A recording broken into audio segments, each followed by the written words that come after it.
Yo, what's up, everybody? It's your boy Busfare here, and we're going to be talking about the 0.9.0 update that just dropped on Legends of Runeterra. This is a very interesting patch. It's a small patch. It's a small little balance update to get the game where it should be. But we're gonna go through it. So they have balance and set one notes here right now, and so they say since this patch includes the first balance updates of the beta and many players' first balance update since starting Legends of Runeterra, we like to briefly recap our goals and how you can expect to see them manifest over the several patches that happen between new card releases. Now, when we look at the balance in Legends of Runeterra and consider changes, we have some high-level aspirational targets we use to guide our long-term efforts. So they want every champion to have a deck where they best fit and their dream can be realized. So I've been playing a lot of Yasuo. I'm sure that they want every card to feel like it can have a place within the meta or within a fun deck. Just it needs to feel like it's part of something. Um, there's a card. There's Hecarim, the champion, that is just godlike. He's just like one of the best champions in the game right now. There's like really no way to stop him. If you're playing Shadow Isles, you should play him. There should be no reason why you shouldn't. You get a 4/6 with 3/2. No, was it 3/1s? 3/2 or 3/1s. I can't remember exactly what the specters get, but basically they just come out. That's automatically 10 damage on board. And if your opponent doesn't have anybody to block, then it's a bit of a problem. So non-champion cards should have at least one deck where they're a good option. There's some cards in certain regions that are just like, no, why would I ever play that? But they do correct two cards that are going to be a little bit more viable now. So they should have a nice fit within their respective decks and their options. Regions should have at least one competitively viable deck. Ionia doesn't exactly have a viable option, a viable deck. I guess you could say that Ionia had elusives. That was their top deck, but really it seems like Ionia has been a bit of a support region. Like it's been used for Heimerdinger control, Fiora. It's basically because you can use deny and you can use knock up cards like Wall of Ionia, Will of Ionia, and stuff like that. And you can use Karma to get you some spells, but really it's been more of a support deck. So I mean, yeah, it does have elusives, but as we're gonna see here, elusives took a pretty big hit. Okay, so while buffing cards in pursuit of these targets is the fun part, we would also power down cards when necessary. When we do, we want to avoid over nerfs. Cards in the archetype decks should remain playable, as well as minimize collateral damage to cards or decks that aren't the actual target of a given change.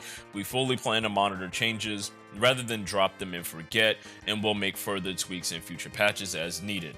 So yeah, I mean, they want to balance the game, and as we all know, when it comes to League of Legends and any of the games that Riot tries to balance, it's hard. It's hard to balance a game where you're trying to make every card pretty viable.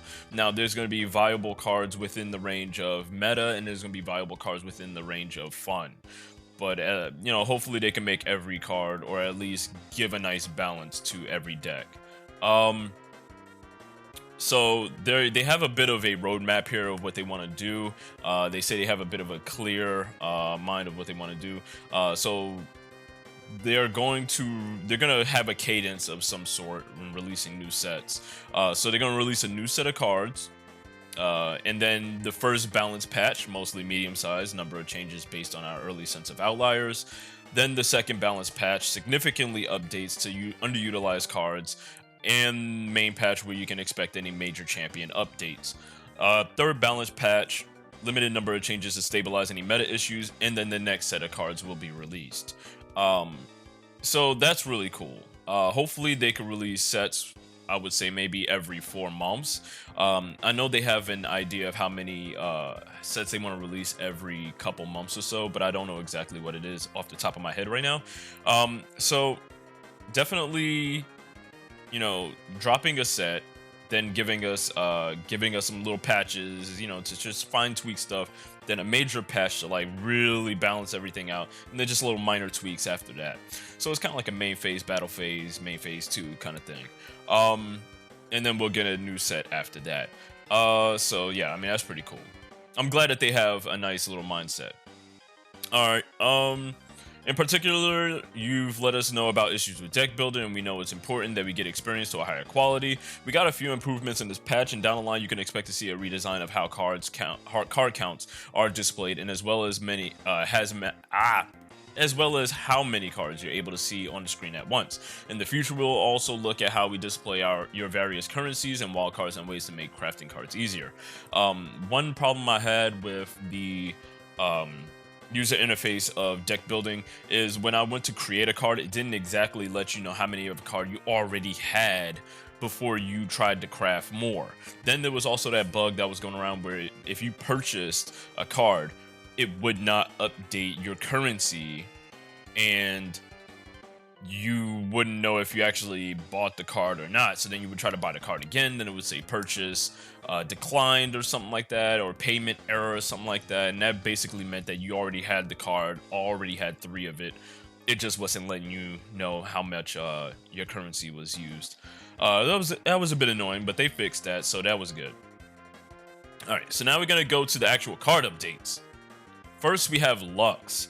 Lux level 1 is now going from a 3/4 to a 4/5. I never really use Lux. I never really seen people use Lux, just maybe a little bit.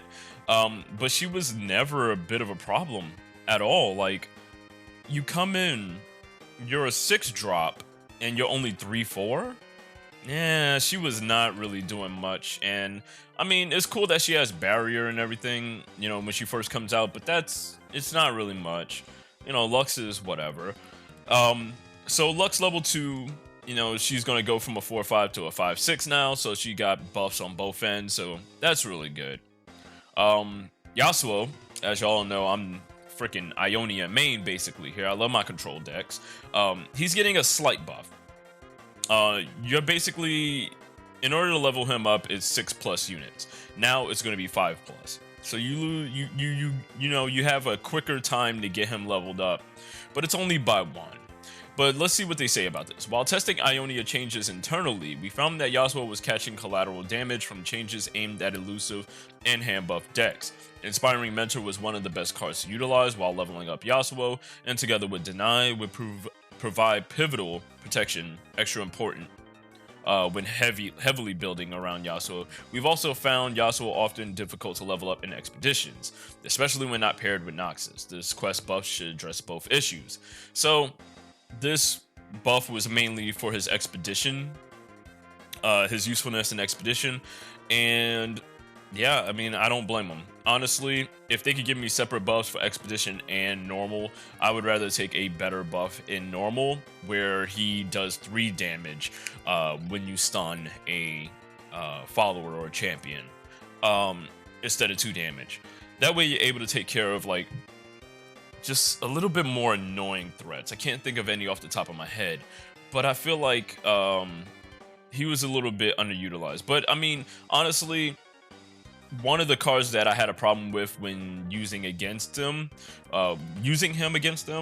was Address. So, you know, we'll see how this goes. You know, I've been testing a little bit. It's pretty cool. I mean, 5+ units is better than 6. Next card we have is Back to Back. It went from a cost of 5 to 6. This is a pretty good nerf. It needed it. It's a burst card that gives +3/+3 to 2 allies, and it was only a 5 cost. I mean, there's really good cards just like that, but to give +3/+3, that's pretty rough. This card was really good because it's a burst card. Now putting it at 6 is now, you know, you get extra time to deal with the fact that they have a back-to-back, and then maybe they have to use their mana for other things. So, you know, it's really cool. One of the things we love about Legend of Runeterra is that combat tricks are very playable in our constructed format, which really contributes to compelling interactive gameplay moments. That said, back-to-back can be a huge blowout burst speed trick that often leaves opponents without profitable venues for playing around it. We like this kind of effect, but such a swingy card ultimately warrants a higher cost. Yes, it does. It's a pretty nutty card. Burst cards are my most hated cards because there's not really ways you can stop burst cards. Once you activate a burst card, that's it. There's no response to it. Next card we have is Arena Battlecaster. Battlecaster isn't seeing a ton of use, so it's getting a small buff to help it line up better with other 2-drops and make it more compelling option for Noxus decks. Yeah, okay, yeah. It went from health of 1 to health of 2. There's a Omen Hawk on field, and you summon this guy, and you want to attack, but that Omen Hawk, that 1/1 Omen Hawk, can just easily take you out. I tried this guy in my expedition, and it was pretty cool. It was good to see him back on the field. Maybe he'll be a little bit more viable now. I mean, I'm probably not going to use him, but in an aggro deck, this guy would probably be pretty good now. Crimson Curator went from health of 2 to health of 3. It's now at 3/3/3. Battle Scars decks has been underperforming, and the Noxus side of the theme has been a bit one-dimensional. Improving Crimson Curator should increase both options and viabilities for these decks. Scar Mother decks, the Freyyor Noxus Scar Mother deck is pretty cool, using Braum and Vlad to deal damage to your own people so that they buff up and activate their effects. I think this is a very, very, very good buff to this character. It makes him a lot more viable. Now you won't have to lose so much health just to kind of get a Crimson unit to your hand. So definitely a good buff. Deny, and this hurts a lot. Deny is going from a cost of 3 to a cost of 4 now. As they say, Deny is moving from watchlist to changeless after rigorous internal testing and debate. While there are good arguments for Deny to exist at 3 mana, ultimately it's proven too prevalent and disruptive to the metagame, heavily restricting viable card options. When testing this change internally, we found that play patterns involving Deny tend to feel more fair. Holding up Deny now always costs at least 1 mana per turn that you'd otherwise use to develop your board, a cost that makes for more involved decision making than when Deny was fully castable with spell mana. Like they said,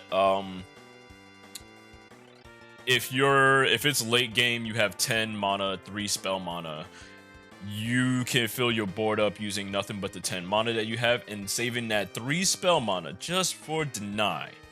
And I can't really get mad at them for doing this, but when I have a Deny in hand and somebody activates a back-to-back or some kind of burst card and I can't stop it, that shit is infuriating. So, I mean, I guess I'll take the hit. Deny will be 4 cost. It's already hurting. I tried it out. It hurts a little bit, but it's still Deny. If your opponent activates a Ruination and you have that Deny, and it feels so good stopping that big ass card. But honestly, I felt good using a 3 mana card to stop a 9 mana card. Like, Jesus. Like, what if I didn't have Deny? I'd be totally wrecked. It's ridiculous, but now we have 4 mana, just gotta deal with it. Next card we have Inspiring Mentor. Inspiring Mentor is now going from health 1 to health 2. Its old text was play, grant an ally in hand +1/+1. Now its new text is play, grant an ally in hand +1/0. So the ally in hand, mainly Navori Conspirator, will no longer come out as a 4/3. It will now come out as a 4/2. That's really good because Yasuo can handle it if you stun him. So that's good. If he came out as a 4/3, I wasn't able to stop him. I stun him, hit him for 2. He still has 1 health. He's still gonna wreck my shit. So I feel good about this buff. I feel good about this adjustment because he does get 2 health. But then the person in hand doesn't get that 1 health. I like this really well because it allows him to be played first turn, and then be able to block Omen Hawks and still have some kind of field presence so that you can use Navori Conspirator to bring him back to the hand to then use him again. You won't get that extra piece of health, but you will also get another chance of keeping him on board in order to trade with Omen Hawks and little 1/1 creatures just like that. Definitely like the spiders in Elise. This is definitely, I feel like this is a good call. Next card we have is Jeweled Protector. It's now going from a 4/4. It's now going from 3/3 to 4/4. They said this change is complementary to the one made to Inspiring Mentor, as we don't want to over-nerf the hand buff archetype. Shifting power from Mentor to Protector and into later parts of the game should increase deck building options and give opponents a bit more time to react or set up their own game plans. That's really good. I'm fine with that. Jewel Protector is a pretty decent card. It's now a 5/4/4. They didn't want to over nerf the hand buff decks because it could get really annoying. Navori Conspirator, Inspirational Mentor, Jeweled Protector, that 5/5 4-year-old guy that buffs everybody in the deck, stuff like that. They don't want to nerf it too hard, so that's pretty cool. I'm totally fine with this. Next we have is Kinku Lifeblade. He went from health 3 to health 2. We previously mentioned that we've been keeping an eye on elusive strategies and working to identify any specific candidates to adjust. One of the intended weaknesses of elusive decks is that fast decks should be able to effectively race them. Since elusive units are naturally smaller and less efficient, Kinku Lifeblade often closes the door on what should be a fundamental weakness of the deck, so we're adjusting its stats to decrease blocking power and make it easier for opponent decks to answer. This is really good, because the only people that can block elusives are elusives, and most elusives are usually 2 health. You do have the whatchamacallit, what's that damn card? Navori Conspirator that can block him and kill him. You also have that Green Glade chick, Green Glade Duo that can buff herself up, that could also block him after a while. I mean, there's ways to block him, but it's really hard because of the fact that he had 3 health, and it was a bit of a problem. Now that he has 2 health, this is one of the cards that I had a problem with Yasuo because of the fact that he had 3 health. I wasn't really able to stop him. I would stun him, I would hit him, he would still have 1 life. It was really annoying. So now that he has 2/2, it's totally fine. I've been playing Kinku Lifeblade in my Fiora deck. It's still doing very, very well. As long as you have cards to help back it up.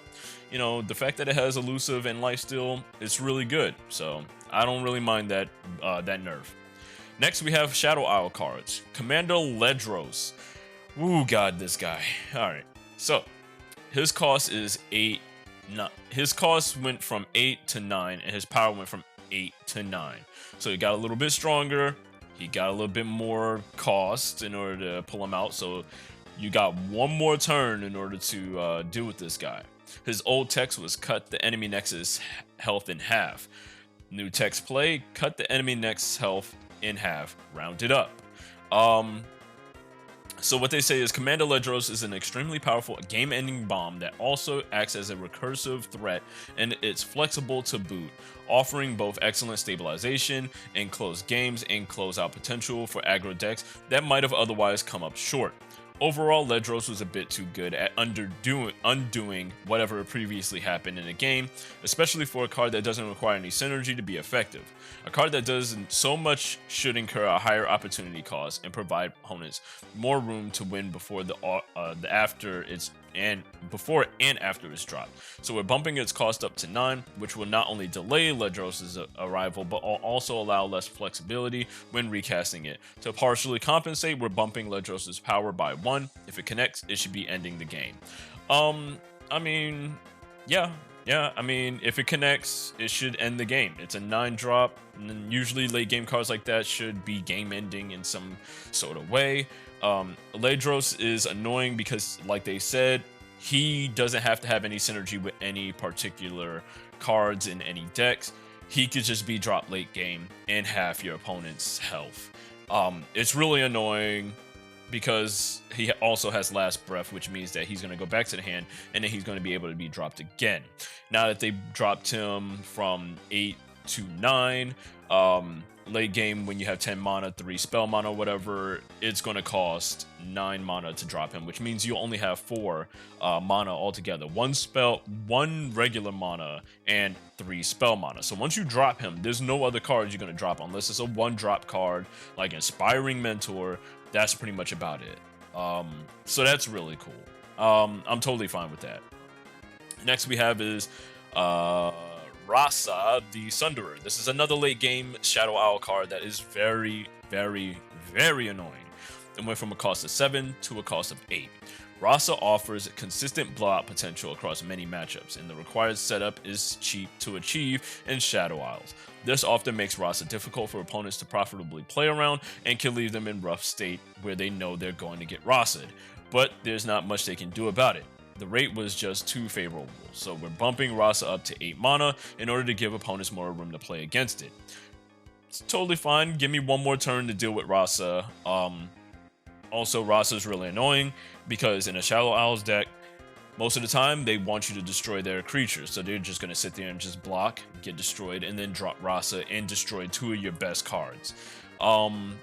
It's really annoying. Even though it says 2 weakest cards, the fact that people usually drop it when the opponent has 2 cards, 2 followers on the field, or 2 followers that he really needs to get rid of. That's when she comes into play. So many games I've lost because I've been Rasa'd. It's really annoying. But now we have a little bit more time to deal with her. Next card we have is Scuttlegeist. It's now losing, it had no keywords, now it's getting fearsome. This is totally fine. Pretty much we're removing some raw power from Shadow Isles without other changes, as it's just doing too many things too well. On the other hand, we do want to help players build more synergy driven Shadow Isles deck, so we're providing small buffs to Scuttlegeist and Torture Prodigy to make them more compelling options for those kind of decks. That's really cool with me. Scuttlegeist, not really a card that is played, but it's still really good to have. I mean, Shadow Owls, even though they've, we'll talk about that in a bit. All right, so Tortured Prodigy is now going from power of 3 to power of 4. So now it's a 4/4. When an ally dies, refill your spell mana. I mean, that's a pretty good card. I mean, that's cool, but I don't see anybody playing that card. Maybe they will now since it's a 4/4. I mean, I'm not sure. Maybe. Next we have is one of the best cards in the game. We have the Wraithcaller. Wraithcaller is losing fearsome. It's no longer fearsome, so now, Wraithcaller has been a dominant value card for fearsome-based decks. The combination of 2 bodies, boosting all Mist Wraiths and evasion, made this among the most efficient cards in Legends of Runeterra.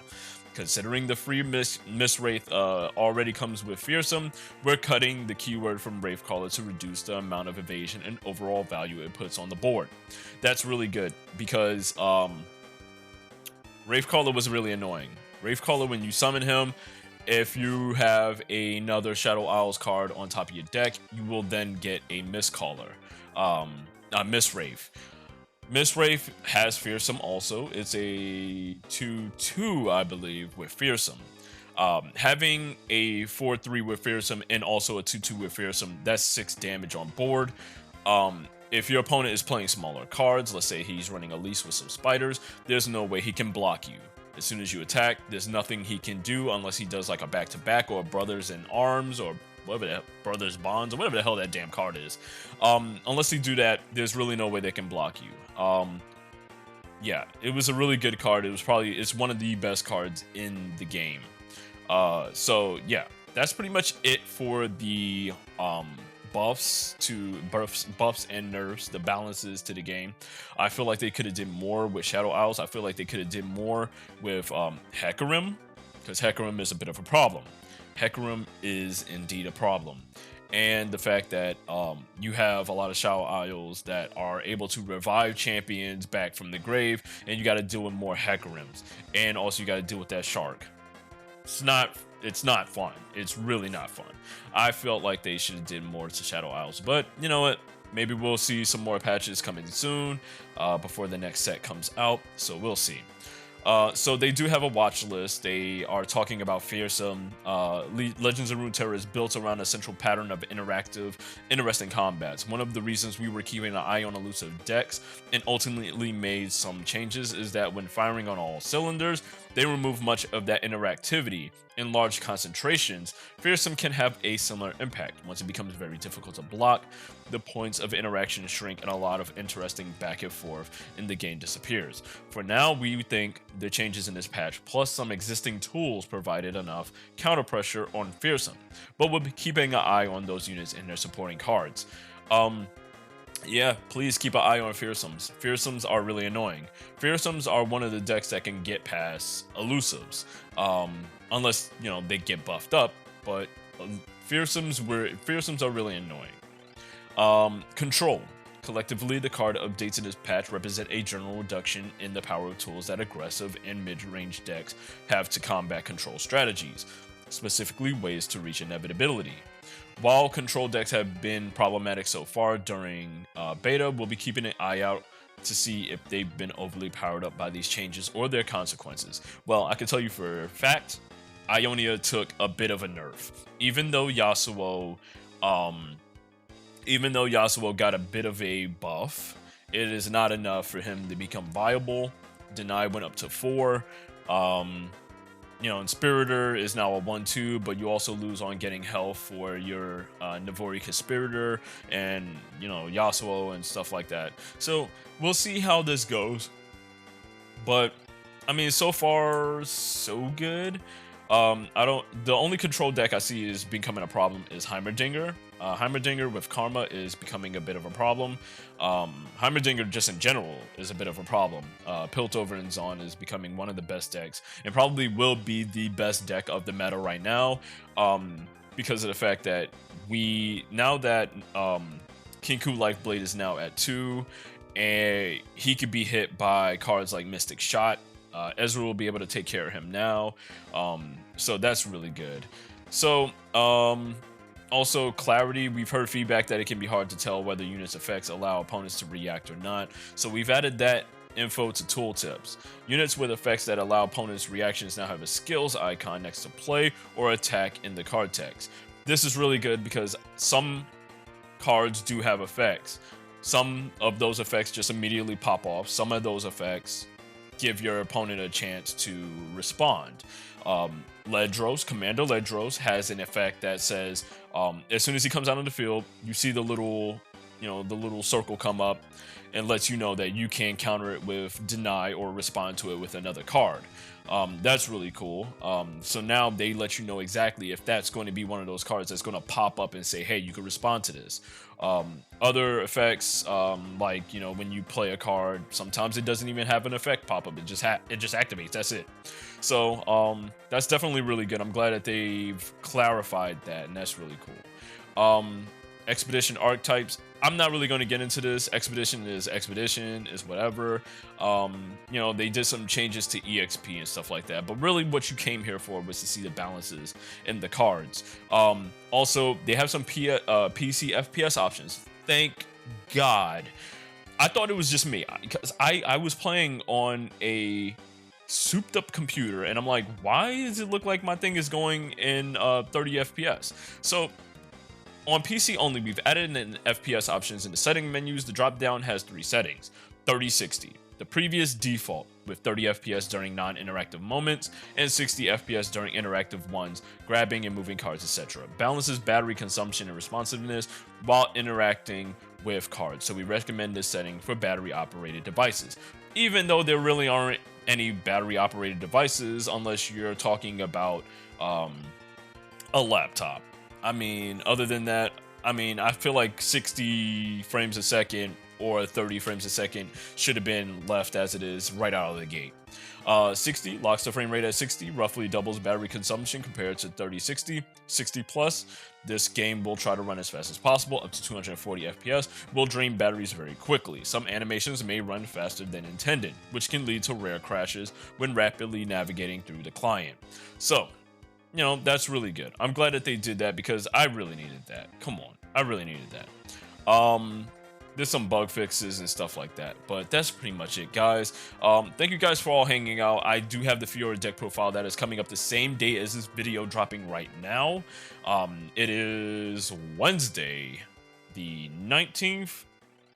Yes, Wednesday the 19th, it is going up today.